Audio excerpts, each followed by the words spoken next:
I'm Brian Van, sportbiketractor.com, and today we're going to show you how to remove and reinstall the front forks on your Yamaha R3.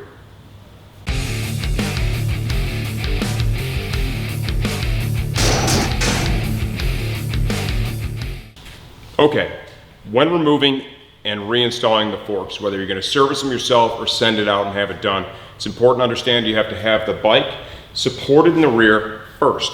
And then you need to be able to lift the bike in the front under the triple tree is what we recommend. Got a pit bull stand. I'm going to support under the triple. Okay, this is going to allow me to remove the wheel, the fender, and of course ultimately the forks. Super important, the bike is stable when you're working on it. Okay, the first thing we're going to do is remove the front wheel. I've got a 17 mil wrench and a 19. Take the axle out. We're going to remove the front tire. Our bike might look a little bit different than yours at this point. You know, we committed this to being a track-only bike. We have driven captive wheel spacers, and I made a little mod here to the brake pads, just to make it a little bit easier to do wheel changes on this bike. We're going to get our wheel out. And that is one of the nice things about the R3 is you can do that without having to pull the caliper. Okay, we need to pull the caliper. Remember, because we are removing the fork from the bike completely. We got these drilled already for safety wires, so we have to go ahead and cut that. All right, we've got our Torx. It's a 50.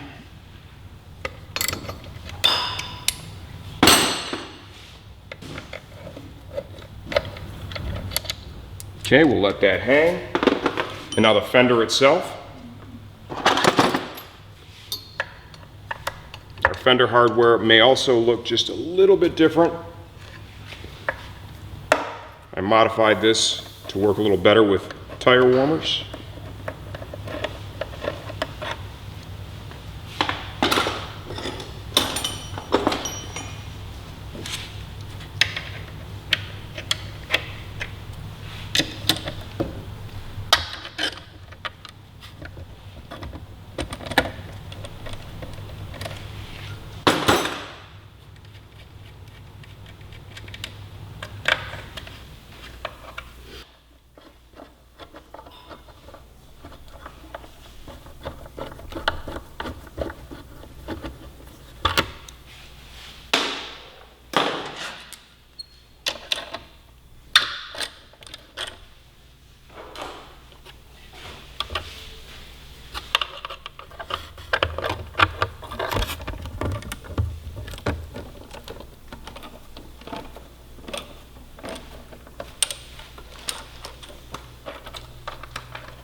Okay, there's a couple of things we want to do before we loosen up the forks at all. One, even though I'm going to change this, I want to understand where the stock fork tube height is. So we measure that. I've already marked that down. Two, clip-on position. When I do the clip-ons, I actually, once I get them dialed in, I will make an indentation in the top triple that will line up with the slot here in the clip-on cuff where the two halves come together. That's already been done on both sides, so I've got a reference point to come back to when I reassemble the bike. The next thing is the fork top caps. You want to loosen these right now while they're on the bike and held firmly.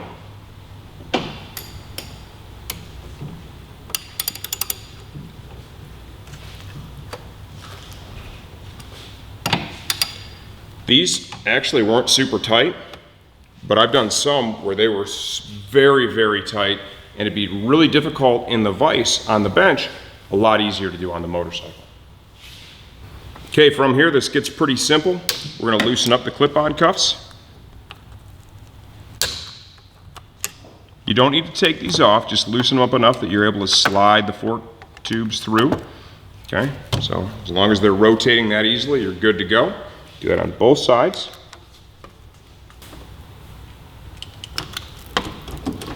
Okay, that'll work. Top triple and lower. What I like to do, the lower is a little more difficult to reach than the top is when you feed them back through, okay? So what I'm gonna do is I'm gonna loosen up the ones on the lower triple clamp first, and then when I'm ready to take the fork legs out, I'll loosen this one with the internal 6 hex while I have one hand on the fork and then slide it out. All right, got a 14 mil socket here on my ratchet. Just gonna loosen up the lower. I'll do that on both sides.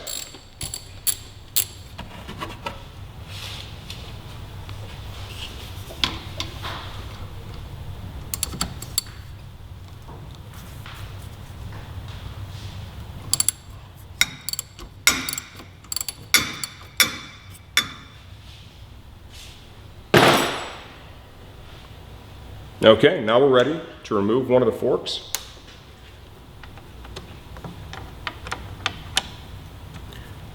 I have my other hand supporting it now, because once you get this loose enough, it's just going to drop right through. Okay, now kind of twist the tube, continue to support it, and out it comes.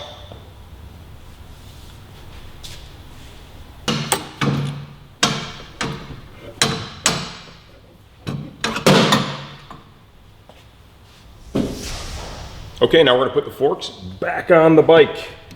Let's go ahead and get this slid through that lower triple. Might need to turn this just a little bit.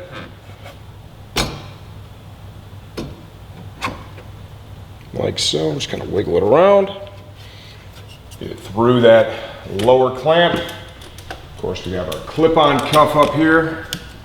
That to drop over.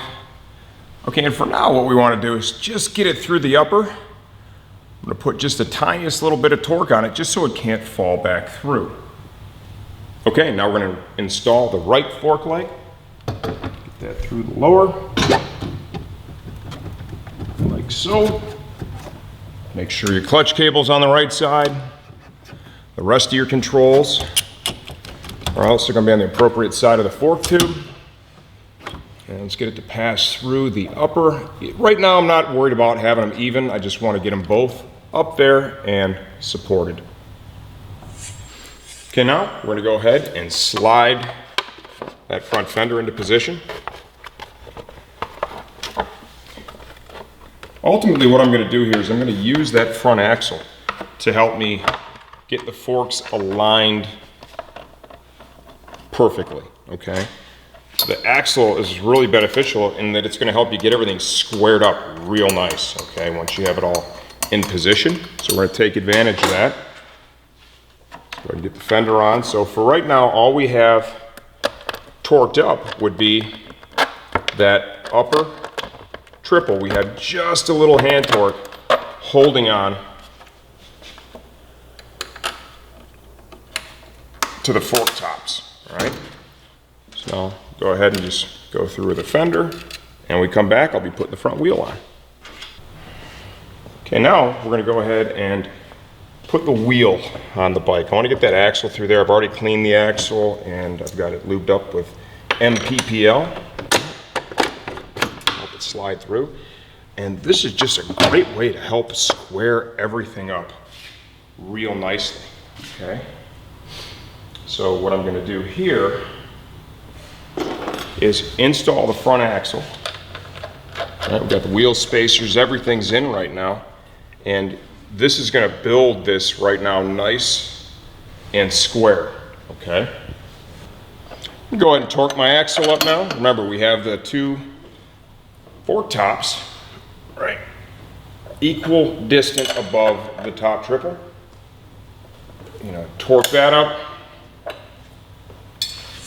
What I'm going to do is I'm just going to make a just minor adjustment here. I want them both even, right? So I'm going to rotate them.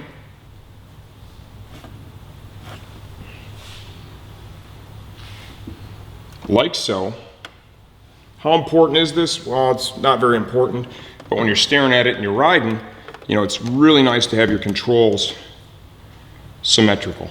Okay, so we're going to do this on both sides. And then once I've got this part done, we're going to go ahead and set that fork tube height. Okay, so stock was 22 mils above the top triple. We're just gonna set that right now at 20, okay? Like I said, we're not even gonna be running this number. This is just gonna be for the purpose of this video right now. The number one concern is that they are both even, okay?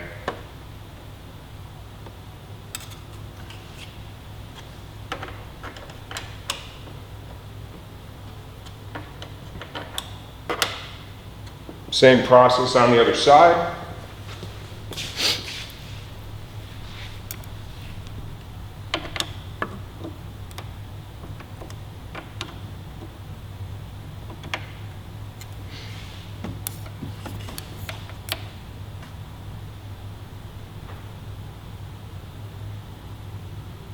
Okay, looks real good. Okay, that is not torqued. Okay, just so you're aware, we're gonna raise it up now. I'm gonna snug them up here with my fingers. So the axle's already tight. Got some tension on the upper triple bolts. Now we're gonna do a little bit here on the lowers.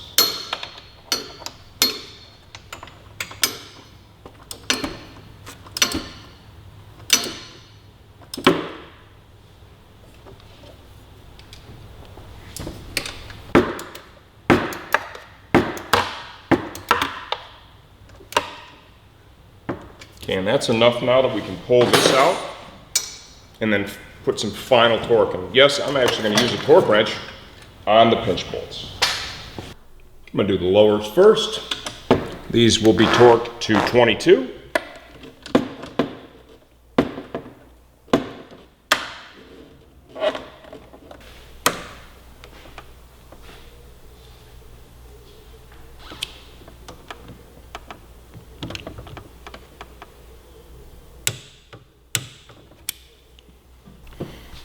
Okay, now I'm going to torque down our clip-on cuffs, and this is where those marks that I put on the triple tree really pay off, man.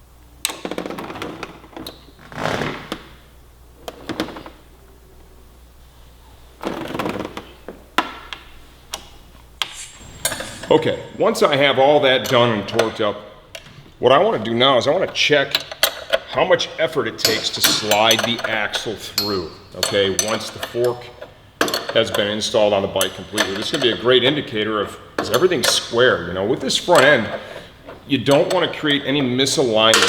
Misalignment creates binding and friction, which does not allow the suspension to operate smoothly as designed. So let's first, all right, well, that was pretty easy. Slide it out, kind of let the wheel drop down, lift it back up. That's about as easy as you're going to get in terms of sliding that axle back through. And that's a great indicator that everything is square. Then one step further now. Knock that can over. I'm going to do that. We're going to start there. And then I'm going to get my torque wrench out, and we are going to torque our front axle now.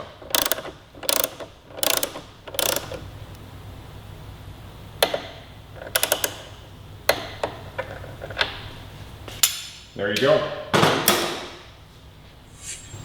It's really important to know, if you do your suspension front and rear on this bike or any other one, when you first ride it, go out on brand new tires.